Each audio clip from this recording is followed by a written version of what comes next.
سعودی عرب کے شمال مغرب یعنی کہ نارتھ ویسٹ میں واقع ایک قدیم وادی جو کہ مدینہ منورہ سے تقریباً 300 کلومیٹر شمال میں ہے، اردن کی سرحد کے سمت یعنی کہ پہاڑوں میں اور وادیوں میں یہ ایک پورا ریجن وادی ہے جس کا نام ہے الولا۔ آج کے دور میں سعودی عرب اسے ہیریٹیج ریسرچ ایریا بنا رہا ہے۔ آج کل ہم اس جگہ کو الحجر اور مدائن صالح کہتے ہیں، لیکن کسی زمانے میں یہ جگہ ایک طاقتور تہذیب کی علامت تھی۔ یہاں کے لوگ بہت زیادہ طاقتور تھے، یہاں تک کہ وہ پہاڑوں کو تراشا کرتے تھے اور ان کو کاٹ کر وہاں پر گھر بنایا کرتے تھے، ایسے عالیشان گھر جو لوگ دیکھ کر حیران ہو جاتے۔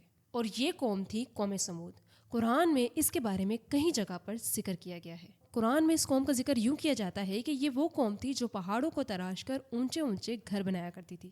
یہ لوگ بہت زیادہ غرور کرتے تھے، یہ سمجھتے تھے کہ ہم بہت زیادہ طاقتور ہیں، ہم سب کچھ کر سکتے ہیں۔ حضرت صالح علیہ السلام نے اپنی قوم کو دعوت دی اور کہا کہ اے میری قوم، اللہ کے سوا کسی کی عبادت نہیں کرو اور اسی میں تمہاری نجات ہے۔ لیکن وہاں کے سرداروں نے کہا کہ ہم اپنے باپ دادا کا دین نہیں چھوڑیں گے۔ اب اس قوم نے صالح علیہ السلام سے ایک ڈیمانڈ کی، کہا کہ اگر تمہارا خدا سچا ہے تو وہ پہاڑ کے اندر سے ایک اونٹنی نکالے۔ اب یہ ایک ایسی ڈیمانڈ تھی جو کہ سائنس، عقل اور انسانی ذہن سے بالکل بلاتر تھی۔ صالح علیہ السلام نے اللہ سے دعا مانگی اور اللہ کو اپنی قوم کی یہ بات بتائی، اور پھر اللہ کا حکم ہوا اور یہ معجزہ ان لوگوں نے دیکھا، اور واقعی پہاڑ کے اندر سے ایک زندہ اونٹنی باہر آئی۔ لیکن اللہ نے انہیں احکام دیے کہ اس اونٹنی کو کسی بھی طرح نقصان نہیں پہنچانا ہے، ایک دن پانی کا تمہارا ہوگا اور دوسرا دن اس اونٹنی کا ہوگا۔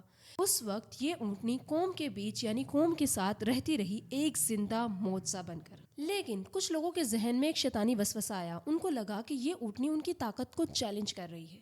ایک رات ان لوگوں نے مل کر اس اونٹنی کو قتل کرنے کا منصوبہ بنایا، اور آہستہ آہستہ اس گھنونے عمل میں پوری قوم شامل ہو گئی۔ کچھ لوگ جنہوں نے پلاننگ کی، کچھ لوگ جو انہیں دیکھ رہے تھے، اور کچھ لوگ خاموش تماشائی بنے ہوئے تھے۔ حضرت صالح علیہ السلام کو جب اس بات کا پتہ چلا تو وہ بہت زیادہ ناراض، اور اللہ کے حکم سے اس قوم کے لیے عذاب مقرر کر دیا گیا۔ باوجود بھی یہ قوم نہیں مانی، اور انہوں نے سوچا کہ ہم پہاڑوں کے اندر اپنے ایسے محفوظ قلعے بنائیں گے جہاں پر اللہ کا عذاب ہم تک نہیں پہنچ سکے گا۔